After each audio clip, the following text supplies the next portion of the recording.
اعوذ باللہ من الشیطان اللعین الرجیم بسم اللہ الرحمن الرحیم الحمد للہ رب العالمین حمد و سپاس و نعت و مدح فراوان اور لامتناہی اس رب الارباب کے لیے ہے جو خالق کائنات اور ارحم الراحمین ہے، اور جس نے کائنات کے تمام مخلوقات کو نعمت خلقت اور نعمت تکامل کی دولتوں سے مالا مال کرنے کے ساتھ ساتھ اس نعمت خلقت اور نعمت تکامل کے راستے میں جتنی بھی نعمتوں کی ضرورت تھی ان تمام نعمتوں کے ساتھ اس کو وجود بخشا، اور یہ شکر و سپاس اس اعتراف کوتاہی کے ساتھ ہے کہ ہم اپنے تمام وجود کی طاقتوں، روئیں روئیں کی طاقتوں کو استعمال کرنے کے باوجود، عقل و خرد کی بلند پروازیوں کو بروئے کار لانے کے باوجود ان نعمات الہی کا شکر ادا کرنے سے قاصر ہیں۔ اس لیے اس شکر میں نہ ہمیں کوئی لالچ ہے، نہ ہمیں کوئی خوف ہے، نہ ہمیں جہنم سے بچنے کی امید ہے، نہ ہمیں جنت میں جانے کی تمنا ہے، نہ ہمیں اس حمد کے مقابلے میں کوئی مغفرت چاہیے ہے یا کوئی حاجت چاہیے ہے۔ یہ خالص اللہ کے لیے ہے۔ اللہ ہے، اللہ تو شاہد ہے کہ ہمارے دل کی گہرائیوں سے تیری یہ حمد صرف تیری نعمتوں کے شکرانے میں کوتاہی کے اظہار کے طور پر ہے۔ اور اے اللہ، ہم تجھ سے طلبگار ہیں اس درود و سلام رحمت کے کہ جو کرامتوں اور عزتوں سے بھرپور ہے، اور جو تو نے ہم پر فریضہ ادا کیا ہے کہ ہم تیرے انبیاء و رسول، تیرے ملائکہ اور تیرے ان تمام بندوں کے لیے اس کی تمنا کرتے رہیں کہ جو تیری نصرت کے لیے آمادہ اور تیری نصرت میں ہر لمحے برسر پیکار ہیں۔ خصوصاً انبیاء میں سے آدم و حوا، ابراہیم و آل ابراہیم، محمد و آل محمد علیہ الصلوۃ والسلام۔ اس کے بعد خداوند متعال اپنے زندہ اور متحرک کلام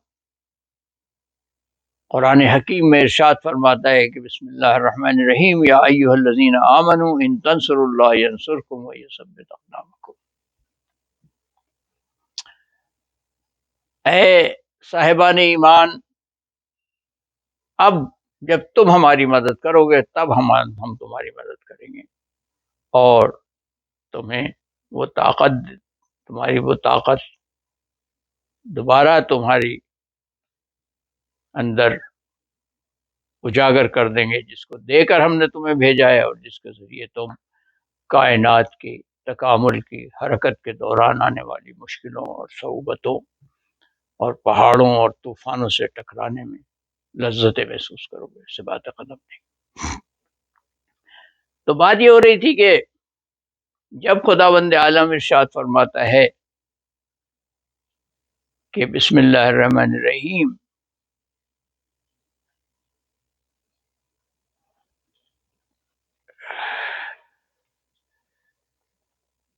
وما خلقت الجن والانس الا ليعبدون وما نريد منهم رزقا وما اريد ان يطعمون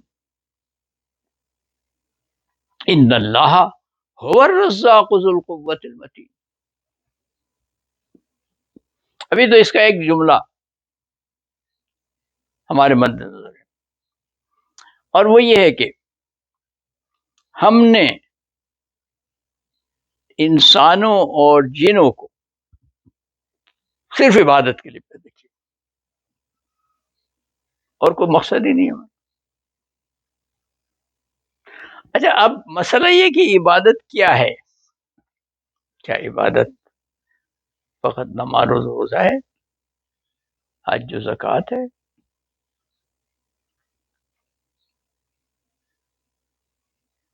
یا جہاد ہے؟ اچھا وہ جہاد بھی الحمدللہ کہ ابھی تک جہاد،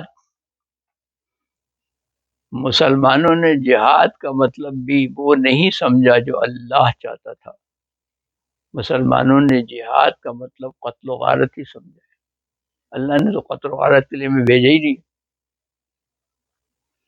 اللہ نے تو ہمیں زمین پر فساد کرنے کے لیے بھیجا نہیں ہے. اللہ نے تو ہمیں لوگوں کی ہدایت کے لیے بھیجا. اللہ نے تو کہا ہے کہ ہم نے تمہیں امت وسطیٰ بنا کے بھیجا ہے. امت وسطیٰ تو وہی ہوتی ہے جو سب کو اللہ کی طرف بلانے کی، پیار سے اللہ کی طرف دعوت دینے کی طاقت رکھتی ہے. امت وسطیٰ تو نہیں ہوتی کہ جو تلوار کے جواب میں تلوار اٹھائے، نیزے کے جواب میں نیزہ اٹھائے، پتھر کے جواب میں پتھر اٹھائے، اینٹ کا جواب پتھر سے دے، نیزے کا جواب بم سے دے، بم کا جواب ایٹم بم سے دے، ایٹم بم کا جواب اس سے بھی کسی. یہ نہیں ہوتی. ہدایت کا مطلب یہ ہوتا ہے کہ تھپڑ کا جواب پیار سے دے، گالی کا جواب محبت سے دے، تلوار کا جواب اپنے عمل صالح سے دے، خنجر کا جواب محبت سے گلے لگا لینے سے دے. یہ ہوتا ہے جہاد. خیر ابھی تو یہ ہمارا موضوع نہیں ہے، تو ایسے ہی برسر تذکرہ.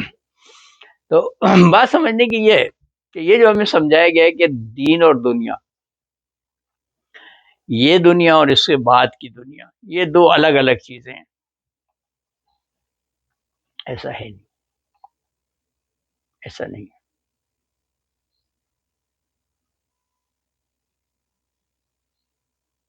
اس پر اب غور کریں. یہ پوری کائنات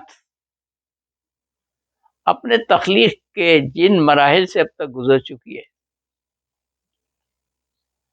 ان میں سے ہر مرحلہ پچھلے مرحلے سے ترقی یافتہ ہے. کوئی بھی مرحلہ پچھلے مرحلے سے پست نہیں ہے. ہر مرحلے میں تمام موجودات نے کچھ مراحل تکامل طے کی ہیں، اور اب اس مرحلے میں کچھ اور مرحلہ تکامل طے کرے گا. تو یہ کوئی ایسی بات نہیں ہے کہ یہ مراحل تکامل ایک دوسرے سے جدا ہیں. نہ، یہ مراحل تکامل ایک تسبیح کے دانوں کی طرح سے ایک ہی لڑی میں پروئے ہوئے ہیں اور ایک دوسرے سے وابستہ ہیں. ان میں کوئی جدائی نہیں ہے، ان میں کوئی جدائی نہیں ہے. تو یہ تکامل کی طرف حرکت کرنا اور تکامل حیات کی طرف کائنات کو حرکت دینا، یہی سب سے بڑی عبادت ہے.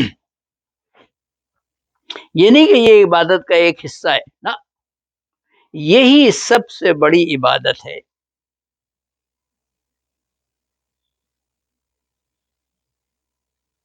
کیوں؟ اس لیے کہ اللہ نے انسان کو پیدا ہی کر دیا اس مقصد سے کہ فرمایا انی خالق بشرن، میں ایک بشارت دینے والی مخلوق پیدا کر رہا ہوں جو تمام کائنات کو تکامل کی بشارت دے گی.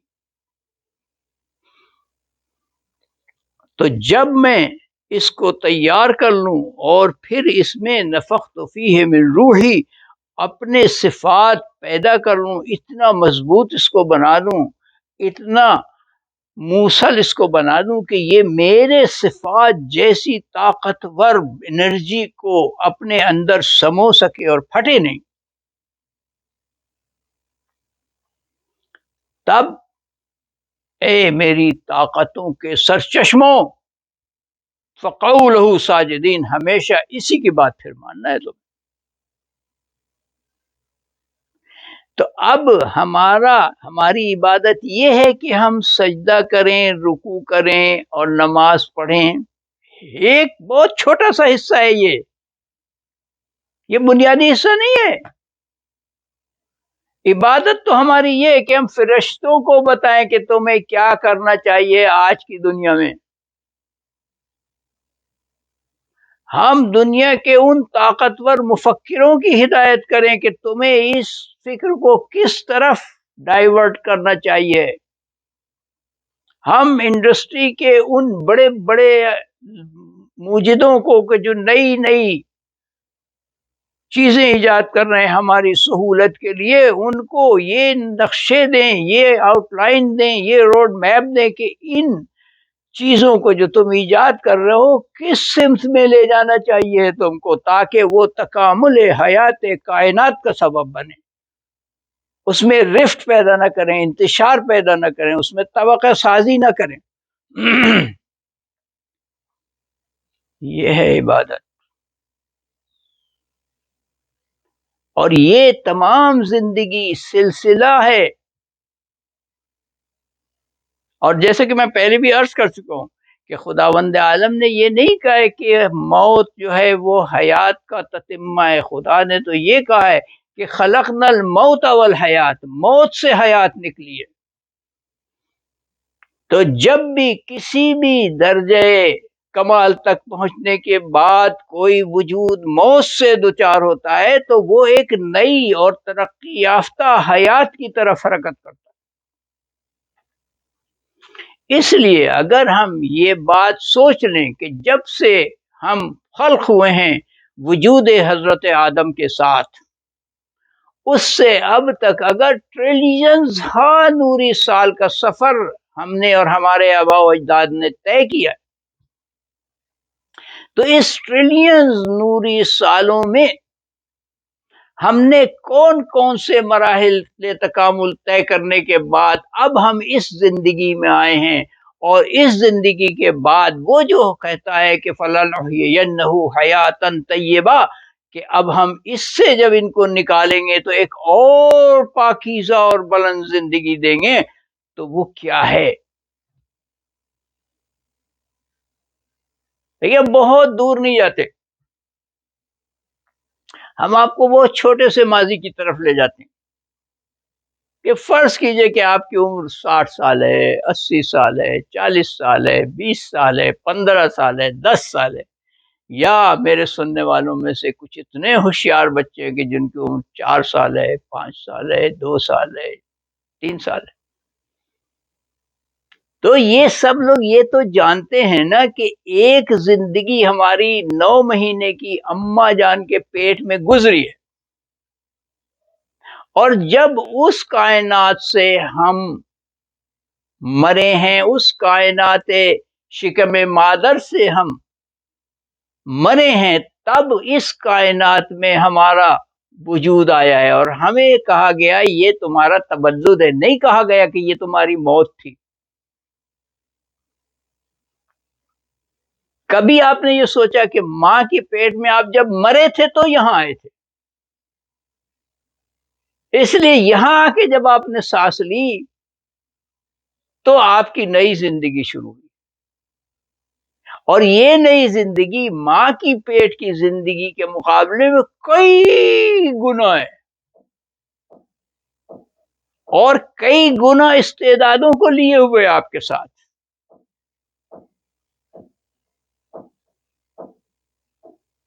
اور اس کا ماحول بھی اس ماحول سے بہت زیادہ پھیلا ہوا ہے. وہ اگر ایک 2 فٹ کا باؤل تھا جس میں ہم زندہ تھے، تو وہ 2 فٹ کا باؤل ہمارے لیے بہت بڑی کائنات تھا، اور اس میں ہم دھما دھم چوکڑیاں مر رہے تھے. اور اس میں بھی ہم نے بہت سے مراحل تکامل طے کیے. 2 اسپرم سے لکھا ہوا خون کا لوتھڑا بنے، پھر کیا بنے، پھر کیا بنے، اتنے مراحل تکامل طے کرنے کے بعد جب ہمیں موت آئی تو ایک نئی زندگی میں آ گئے، حیاتن طیبہ. اب اس زندگی میں بڑا لطف آتا ہے، بڑا لطف آتا ہے.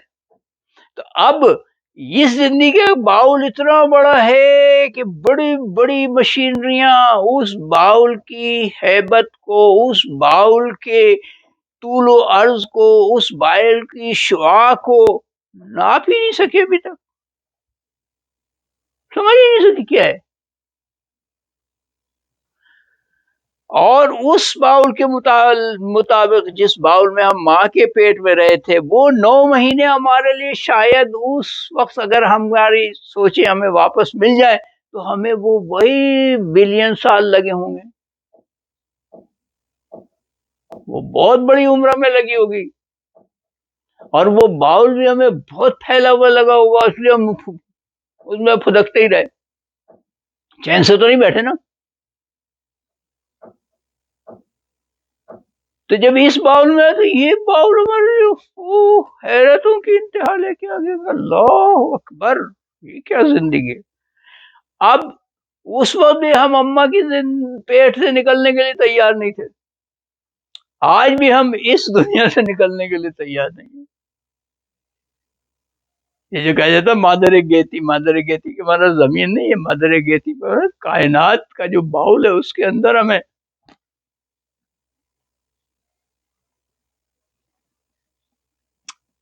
اب جب اس باؤل سے دوسرے باؤل میں جائیں گے تو یہاں والے سمجھیں گے مر گیا، وہاں جا کے ہم کہیں گے او یا اللہ یہ کیا ہوا، ہم نے تو سوچا بھی نہیں تھا، سوچا بھی نہیں تھا. تو بات یہ ہے کہ اس زندگی میں ہم نے جو کارنامے سر انجام دیے اس کا رزلٹ ہم ابھی لے رہے ہیں، آج کی زندگی میں جو ہم کارنامے سر انجام دیں گے اس کا رزلٹ ہم وہاں لیں گے.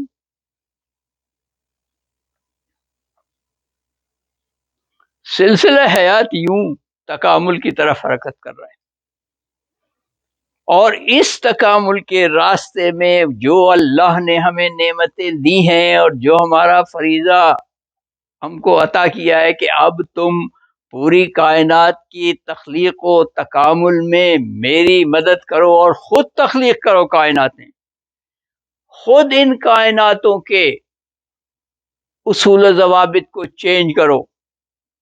ہم نے تمہیں طاقت دے دی، اب تم سورج کی توانائی کو روک سکتے ہو کہ کتنی تمہارے پاس آئے کتنی نہ آئے، کب تمہارے پاس حدت سے آئے کب تمہارے پاس کس طرح سے آئے. تم زمین اور کائنات کی حرکت کے نظام میں تبدیلی لانے کی طاقت رکھتے ہو، اپنے مزاج کے مطابق تبدیل کر لو، ہمیں کوئی پریشانی نہیں ہے. یہ عبادت ہے، یہ عبادت ہے، یہ عین عبادت ہے. کیوں؟ اس لیے کہ ہمارا وجود، ماہیت ہماری تعقل و تدبر ہے، عقل ہے، یہ تو ہمارا ایک لباس ہے. جب ہم ابا کے صلب میں تھے تو ہمارا لباس ایک اسپرم تھا، 2 حصے تھے ہمارے، ایک اماں کے پاس تھا ایک ابا کے پاس تھا، ان کے اندر بھی ایک ذرہ تھا ہمارا لباس، وہاں بھی ایک ذرہ تھا. یہ ذرے جب ایک اور جگہ پہنچے اور ایک ملے اور ہم ایک دو سے ایک بنے تو اس اکائی میں ہمیں ایک لباس ملنا شروع ہوا. کبھی ہمارا لباس خون تھا، کبھی ہمارا لباس ہڈیاں تھیں، کبھی ہمارا لباس گوشت تھا، کبھی اس پر آنکھ ناک آ گئی، کبھی اس کے اوپر غلاف چڑھ گیا کھال کا. اب جب اس دنیا کے لباس میں ہم آ گئے تو اس دنیا کے لیے بیکار ہو گئے، وہاں سے نکال کے یہاں پھینک دی گئے. اب یہاں جب آئے تو ہمیں یہ بتایا گیا کہ یہ ہڈیاں، یہ چیزیں، یہ ہم نہیں ہیں، یہ ہمارا ایک لباس ہے. جب اس لباس کی ضرورت ہمیں ختم ہو جائے گی یہ لباس چلا جائے گا، بیکار ہو جائے گا، ہمیں کسی کام کا ہی نہیں. پھر ہمیں نئی دنیا میں نیا لباس ملے گا. لیکن ہماری وہ عقل جسے ہم روح کہتے ہیں، وہ ماہیت جو ہماری اصل ماہیت ہے، وہ ماہیت تو ہر وقت برقرار تھی اور چلی جا رہی. تو جب ہم اماں کے پیٹ میں تھے تو ہمارا کام یہ تھا کہ اماں کے پیٹ میں جو مشکلات ہیں ان کو ہم دور کریں، ہم اپنی اماں کو طاقت دیں، ابا کو بھی ہم طاقت دیں کہ ہمیں پالنے کی، ہمیں پرورش کرنے کی ہمت پیدا کر سکیں، پیدا کرنے کی طاقت پیدا کر سکیں. اتنی بڑی تکلیف جو ماں کو ہونے والی ہے اس میں ہم ماں کے مددگار بنیں. یہ ہماری عبادت تھی، یہ ہمارا فریضہ تھا، نصرت الہی کا مدعا یہ تھا. اب نصرت الہی کا مدعا کچھ اور ہو گیا، اس دنیا میں جائیں گے تو نصرت الہی کا، لیکن ہے تو یہ تسلسل اسی کائنات کا، اس میں کوئی دو چیزیں نہیں ہیں، کوئی دو چیزیں نہیں ہیں، کوئی بھی دو چیزیں نہیں. نماز کا بھی وہی عمل ہے جو کائنات میں غور و فکر کرنے کا نتیجہ ہے. لوگوں کے ساتھ نیکی کرنے کا بھی وہی نتیجہ ہے جو کائنات کی مختلف سیاروں کو مسخر کرنے کا نتیجہ ہے.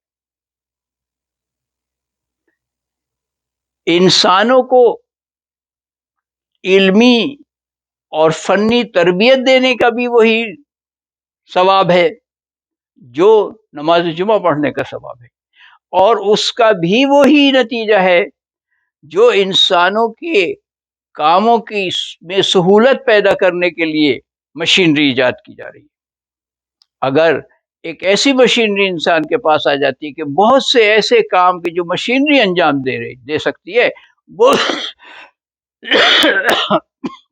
مشینری کے ذریعے انجام دینے لگ جائے تو پھر اس کو تو اور زیادہ موقع ملے گا نا عبادت الہی کا، اور زیادہ موقع ملے گا نصرت الہی کا، اور زیادہ موقع ملے گا سوچنے کا کہ میں کن کن فیلڈ میں اللہ کی نصرت کر سکتا ہوں، کن کن فیلڈ میں مخلوقات الہی کو مزید تکامل دے سکتا ہوں.